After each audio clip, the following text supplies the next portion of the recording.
Now world-renowned, Ironman has its roots on the Pacific shores and lava fields of Hawaii and has since found its way to the southern tip of Africa. Today, this region is synonymous with the Ironman story.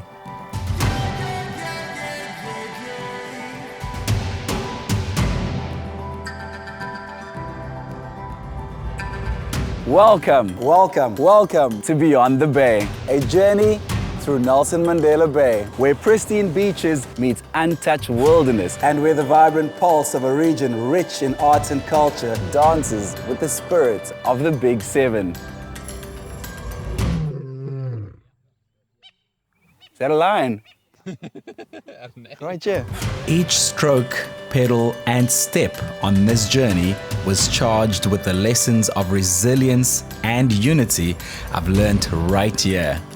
Facing the Ironman World Championship in Kona, Hawaii, I carried the spirits of Nelson Mandela Bay with me. A spirit of overcoming, of unity through diversity, and the transformative power of sports.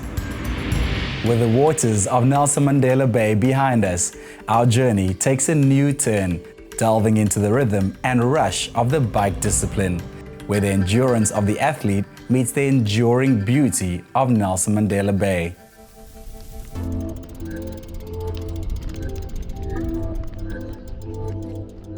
Only a handful of athletes have completed each one of the 18 full-distance Ironman races held in Nelson Mandela Bay. And today, I get to explore the scenic bike route of the Ironman African Championship with one of these legends soon striving to complete his 19th.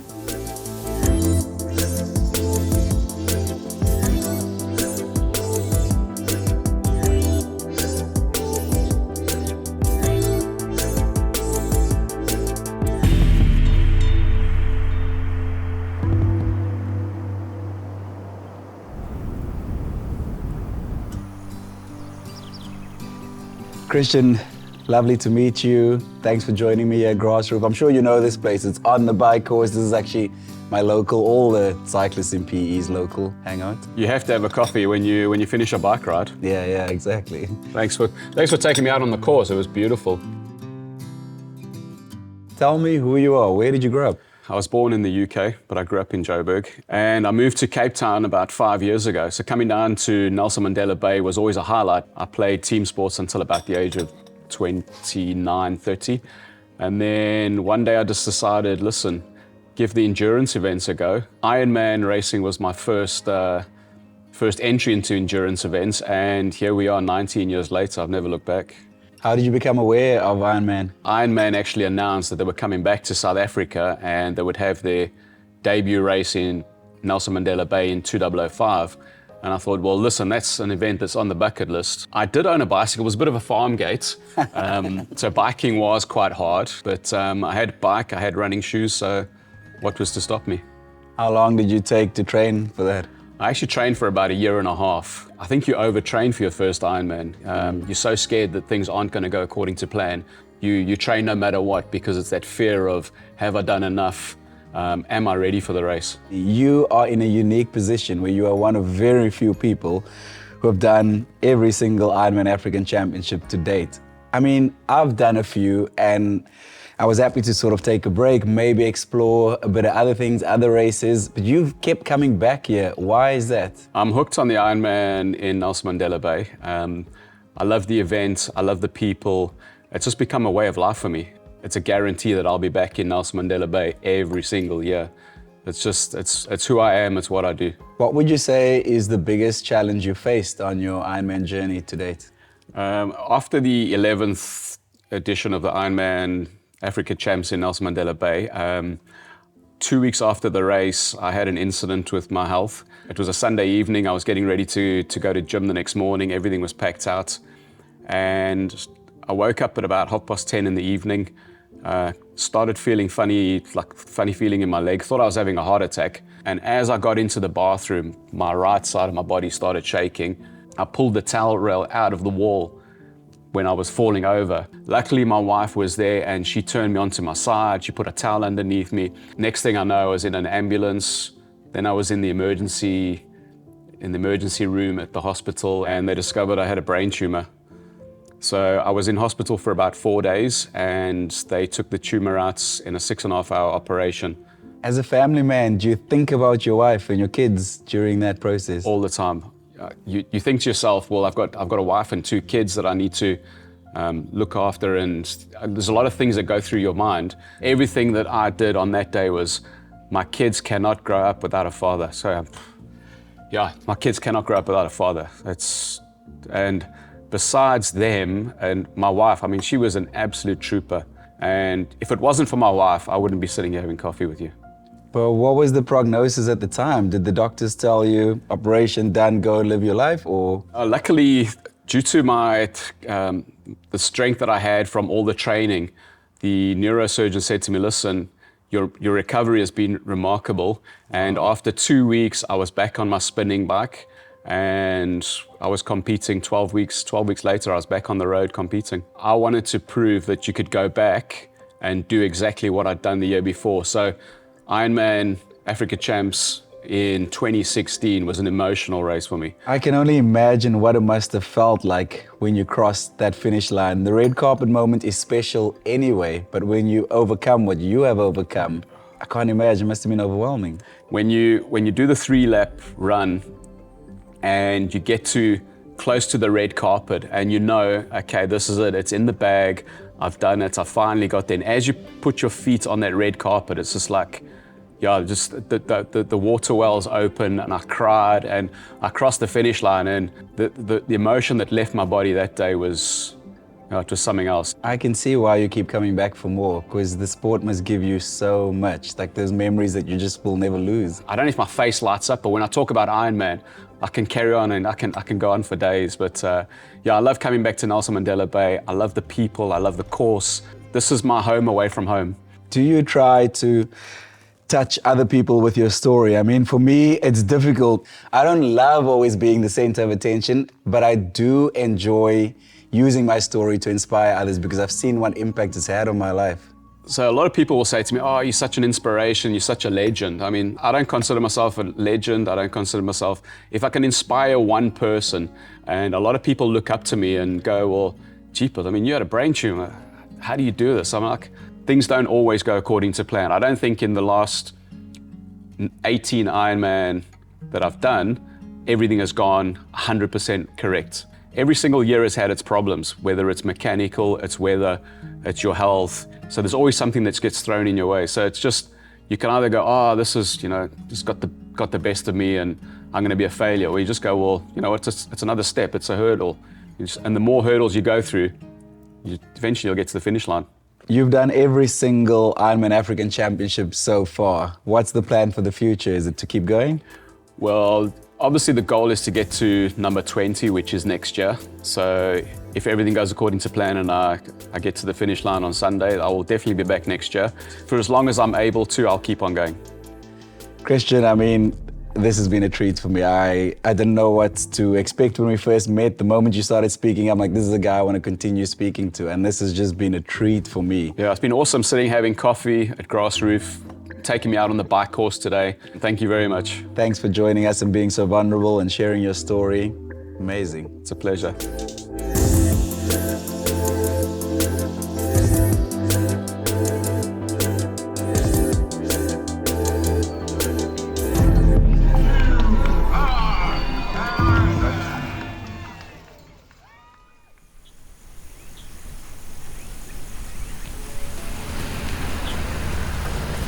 Leaving the coastal roads behind, we ventured into the heart of one of the Eastern Cape's treasures, the Shamwari Game Reserve.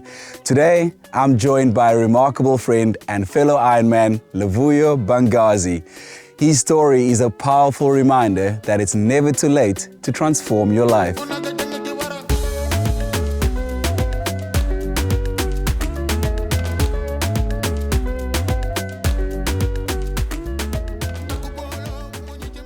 Cheapers lose. How long have we known each other now? Must be 20, 25 years. I can't believe we're sitting here in front of lions. Usually we're hunting each other in races. Today we're looking at some true hunters, man. Yeah, I wish those lions could lend me their speed on race day.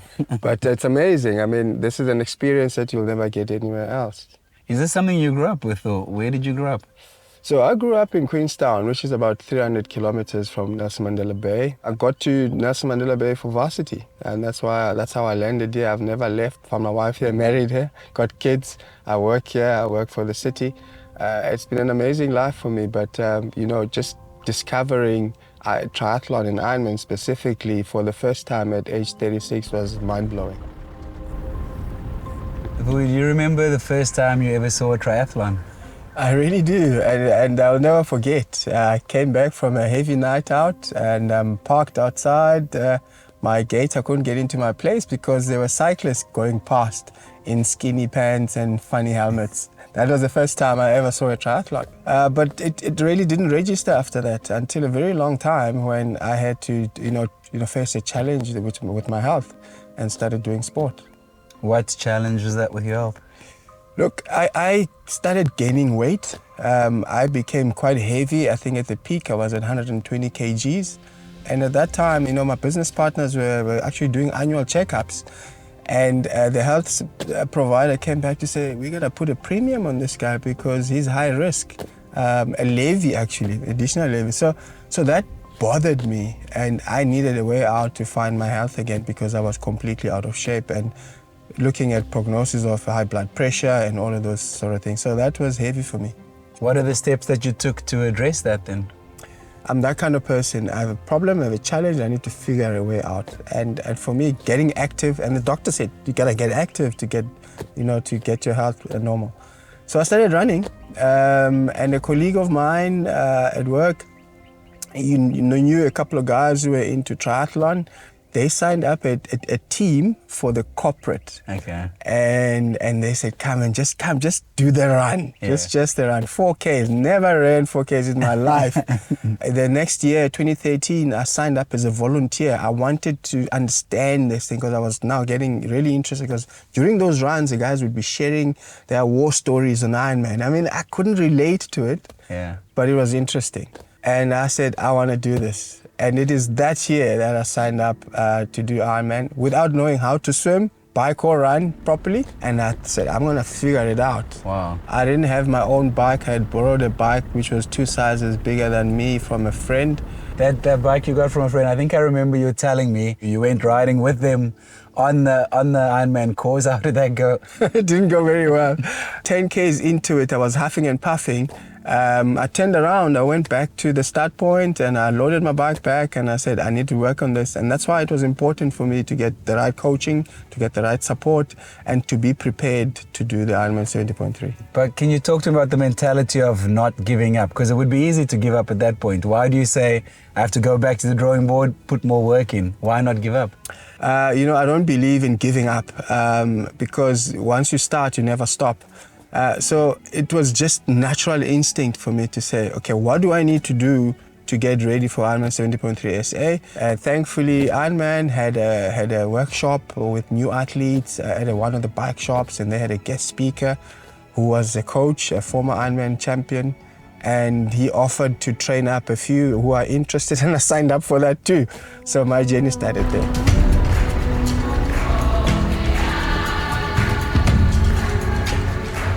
We've spent many hours together on the bike. Would you say that is a special place for you to be? I find the bike as my special place, as my go-to, as my escape. But also, Nelson Mandela Bay, the beautiful scenery around our city, it just takes you to a different space. You start to connect with yourself. So for me, the time we spend on the bike is really my quality time. You get to know yourself, you get to talk to yourself, you get to deal with issues that bother you and also solve problems. I could solve the world's problems on the bike. I just love the bike because it just gives me that freedom. Cycling is all about power to weight ratio. Weight plays such a big role in it. How easy was it to start biking when you were still, as you put it, a heavy guy? So fortunately, with good advice, good nutritional advice, we could start to see the transformation. By the time I raced Ironman 70.3 South Africa in 2014, I had probably shed about 15 kilograms at that time. So the work that we put in with the coaches that I worked with for that 9 months or so, it really started paying dividends until we hit Ironman in Nelson Mandela Bay, which was really where it really started. Shedding that weight must be so significant. What impact has triathlon had on your life, would you say then? I think Ironman changed my life. I think it saved my life. Ironman takes discipline. I've never been a slacker at work, and for me, discipline and commitment is top priority. So if you don't apply that into the sport, you're not going to get far. But I think the sport teaches you that. I think I've learned so much from the sport that is translated into my work life and my family life. But I've also taken a lot from my work life that helps me in my sport. So it's that balance that I've been striving for. You know, when I think back, that moment in 2014, crossing the finish line and thinking back to what I had to go through to get to that moment, it changed my perspectives. I could believe that I could actually do anything. Anything is possible.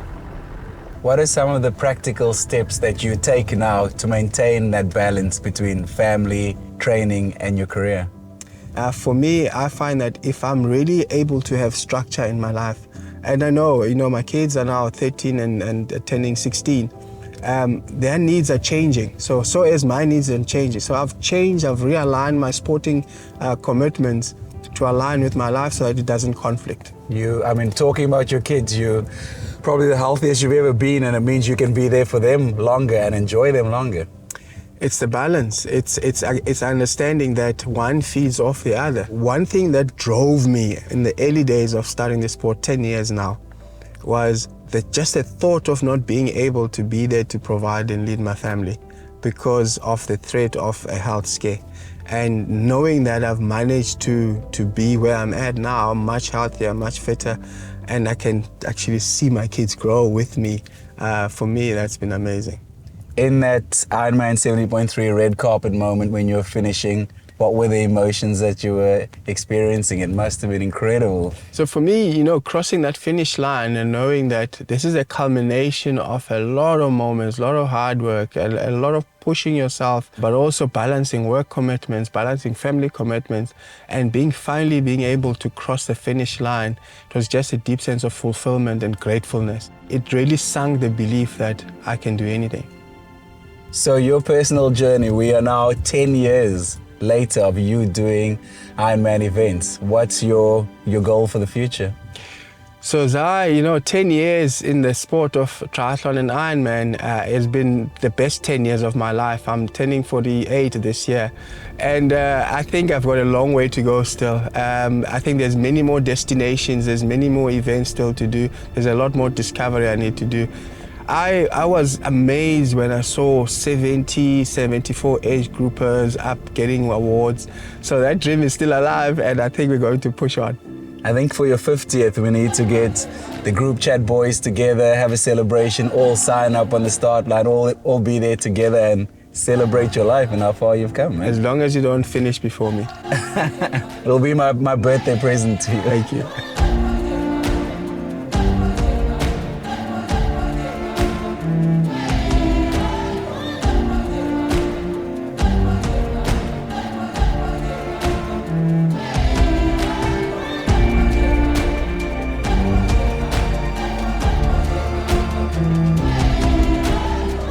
Join me as we journey through the disciplines of Ironman and the landscapes of Nelson Mandela Bay.